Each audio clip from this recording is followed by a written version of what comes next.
Assalamualaikum warahmatullahi wabarakatuh. Kembali lagi di channel saya Muhammad Putrastia. Kali ini di video ini saya mau memberitahukan kepada kalian mengenai persiapan tentang umroh, yaitu persiapan mengenai pakaian, apa aja harus dibawa, obat-obatan dan sebagainya.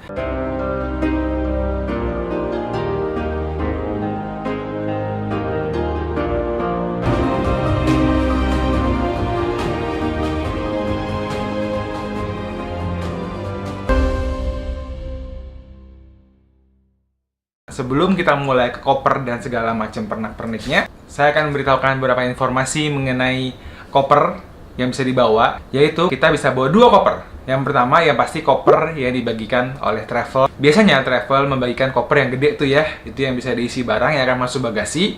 Dan kita diperbolehkan membawa satu koper lagi, koper kabin, koper kecil atau tas backpack yang bisa memuat barang-barang penting seperti gadget dan lain-lain. Itu nanti koper kabinnya itu atau backpack itu bisa kita bawa ke dalam pesawat, kabin pesawat. Jadi koper besar kita masukkan ke dalam bagasi, koper kecil atau koper kabin kita bisa bawa ke dalam pesawat.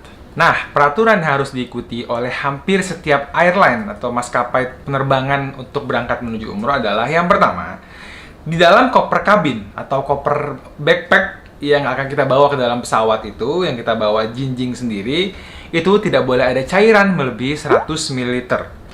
Jadi minuman, parfum, lotion, minyak kayu putih, dan sebagainya berbentuk cairan, itu tidak boleh dibawa ke dalam kabin pesawat. Terus nggak boleh bawa senjata tajam, gunting, pisau, alat cukur, semuanya nggak boleh dibawa ke dalam kabin pesawat. Terusnya juga power bank nggak boleh masuk ke dalam bagasi. Jadi semua perlengkapan itu yang nggak boleh masuk ke dalam kabin pesawat bisa ditaruh di dalam bagasi, koper bagasi yang gede. Sebelum mulai lagi ke barang-barang yang akan dimasukkan ke koper, harap persiapkan terlebih dahulu pakaian yang akan kalian kenakan pada saat akan berangkat. Karena yang jelas kita akan berangkat menggunakan pesawat kurang lebih perjalanan kalau direct dari Jakarta langsung ke Madinah atau Mekah itu kurang lebih 9-10 jam. Kalau yang transit akan lebih dari itu, yang jelas. Jadi yang harus banget kalian pahami adalah kalian harus menggunakan pakaian senyaman mungkin. Ya, kalau memang ada dikasih seragam, silakan menggunakan seragam. Kalau nggak dikasih seragam, silakan menggunakan pakaian senyaman mungkin. Mungkin seperti saya nih, baju gamis 3/4. Celana juga saya tidak menyarankan pakai celana jeans. Silakan menggunakan celana yang berbahan nyaman. Jadi kita tuh kayak intinya masuk pesawat 8 jam kita akan bersiap untuk tidur. Ya. Jadi persiapan kita ya untuk tidur, asal jangan cuma pakai celana boxer doang atau kaos kutang doang ya, terus sarungan jangan. Tetap harus rapih tapi nyaman gitu loh.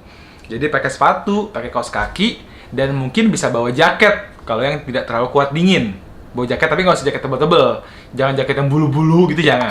Jaket tipis aja. Tapi nanti pun di pesawat disediakan selimut biasanya, jadi nggak usah khawatir. Itulah yang harus digunakan untuk berangkat.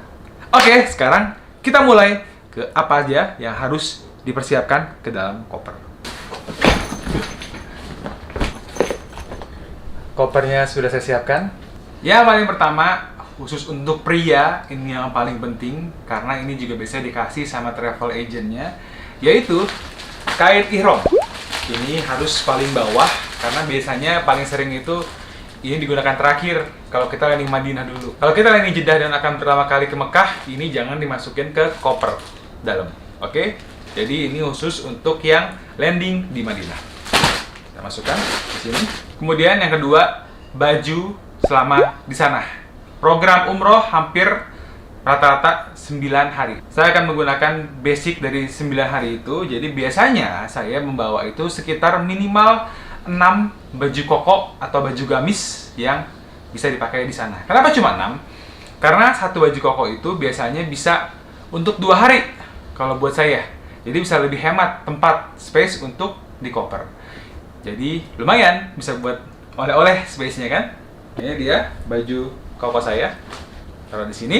Kemudian untuk celana, saya biasanya menggunakan celana panjang, atau biasanya kalau kalian juga suka menggunakan sarung, silahkan dibawa. Bisa kurang lebih minimal 2 atau 3 bisa dibawa atau lebih. Ini by the way, ini semua hanya minimal ya. Kalian kalau kira-kira memperkirakan kurang, silahkan bawa lagi. Ini saya bawa 2 celana. Saya menyarankan kalau untuk pria, celana itu yang penting nyaman. Boleh pakai jeans, nggak apa-apa. Yang jelas harus celana panjang di bawah dengkul. Asal jangan terlalu ketat juga celana jeansnya. Nah, kita berusaha sopan selama di sana. Yang jelas, untuk aktivitas di luar hotel seperti di masjid dan sebagainya, itu kita harus menggunakan celana di bawah dengkul ya, jangan menggunakan celana pendek. Ntar suka datang tiba-tiba orang, ya haji, haram, haram, haram, celananya haram. Jangan ya. Jadi kalau bisa pakai celana panjang. Ini saya hanya membawa 2 celana panjang, termasuk sama yang akan saya gunakan nanti pada saat berangkat. Begitupun juga dengan wanita. Kalau wanita silakan menggunakan pakaian seperti abaya, gamis, baju syar'i dan sebagainya. Disesuaikan karena basicnya ya kalau lagi tidak musim panas banget, itu bisa satu baju itu bisa dipakai untuk 2 hari. Jadi silakan mungkin bisa minimal 6 atau 7 dibawa. Yang paling penting adalah pakaiannya harus sopan, jangan sampai membentuk badan ya, ketat, karena ya nggak sopan yang jelas, dan sana bisa jadi dipanggil haram juga sama yang lain-lainnya. Oke, kemudian pakaian tidur, karena kita juga akan tidur di sana, nggak mungkin kita tidur menggunakan pakaian koko kan. Jadi silakan bawa. Kalau saya biasanya bawa cukup 3 kaos yang akan digunakan di sana. Ya, ini cara saya menyimpan. Kita harus memanfaatkan ruangan koper ini sebisa mungkin. Jadi kalau bisa rapat semua supaya kita bisa memuat banyak barang. Tapi kan kita kasih jatah juga 1 koper kecil atau 1 tas backpack yang bisa kita gunakan lagi untuk barang yang lain ataupun oleh-oleh. Kemudian bawa 2 celana pendek. Dan pakaian dalam juga jangan lupa kalian bisa memperkirakan pakaian dalam butuh segimana. Saya biasanya menempatkan di tempat khusus untuk pakaian dalam di sini. Jadi gampang untuk misahnya. Dan untuk wanita jangan lupa membawa manset baju dalam yang sampai segini nih. Kenapa? Karena selain untuk menjaga aurat ya, pada saat nanti di Mekah kita akan namanya beristilam, yaitu mengangkat tangan, mengarahkan ke arah Hajar Aswad dan mengucapkan Bismillah, Allahu Akbar sambil cium ya. Nah itu nanti tangannya kan ngangkat, takutnya kalau kalian pakai baju yang besar untuk perempuan nanti turun. Nah ini kan aurat, itu nggak boleh kelihatan aurat, jadi silakan menggunakan manset ya. Dan jangan lupa juga bawa sarung tangan untuk khusus untuk perempuan. Tapi sarung tangannya bukan yang menutup tangan di bang full, tapi sarung tangan khusus yang atasnya doang yang tutup. Kalau memang tidak ada, tidak punya, nanti di sana pada saat kita mikot di Bir Ali itu banyak yang jual, bisa beli di situ. Untuk yang wanita silakan bawa mukena juga, dimasukin ke dalam koper.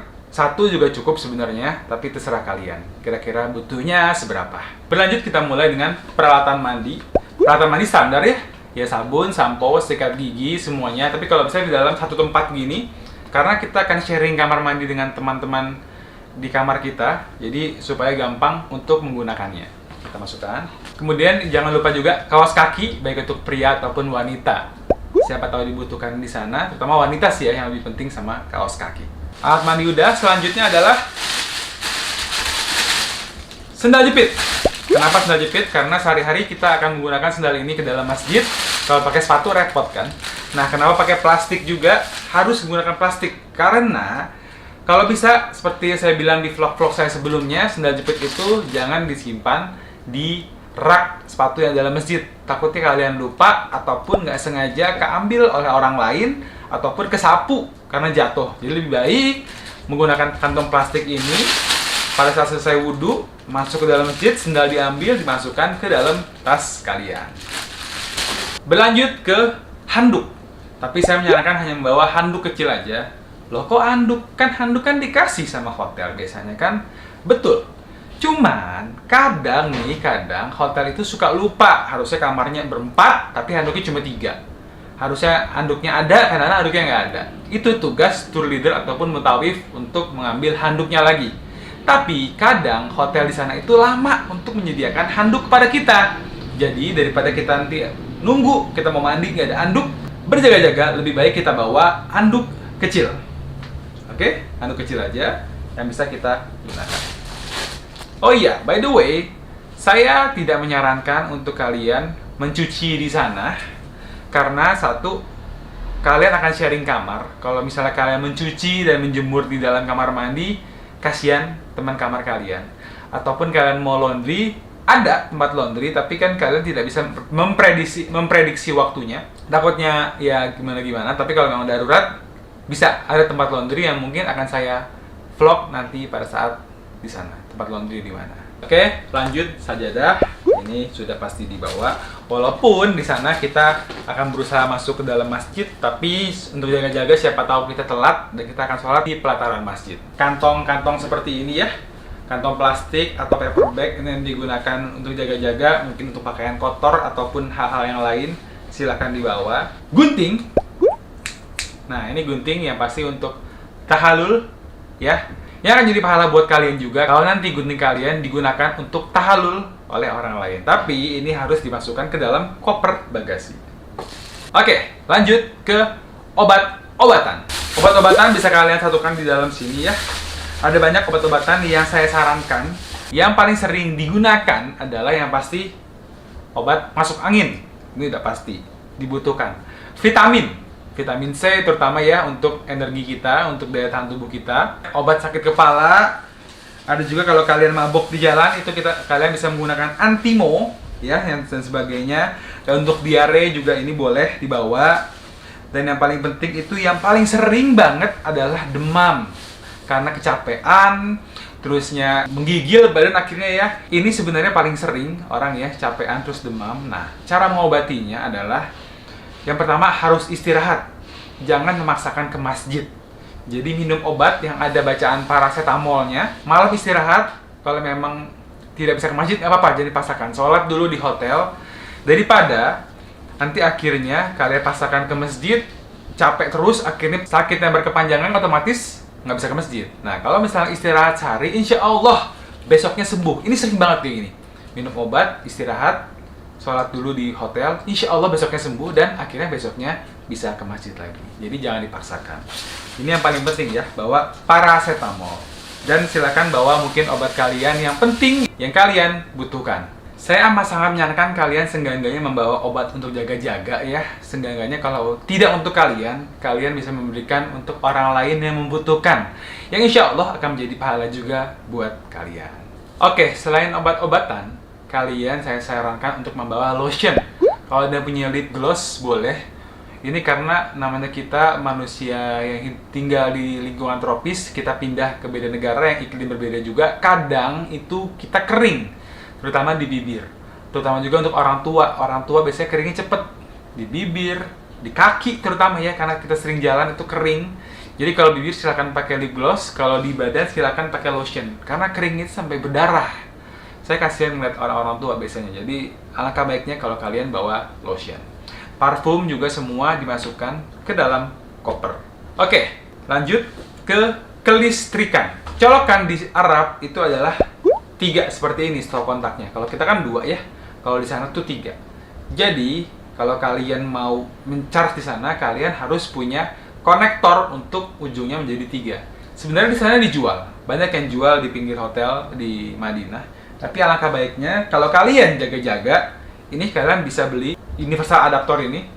Ini bisa menjadi 2, bisa juga menjadi 3 ya. Dan nanti bisa dicolokin ke sini untuk nge-charge kalian. Nah, yang menurut saya kalian perlu bawa juga adalah konektor.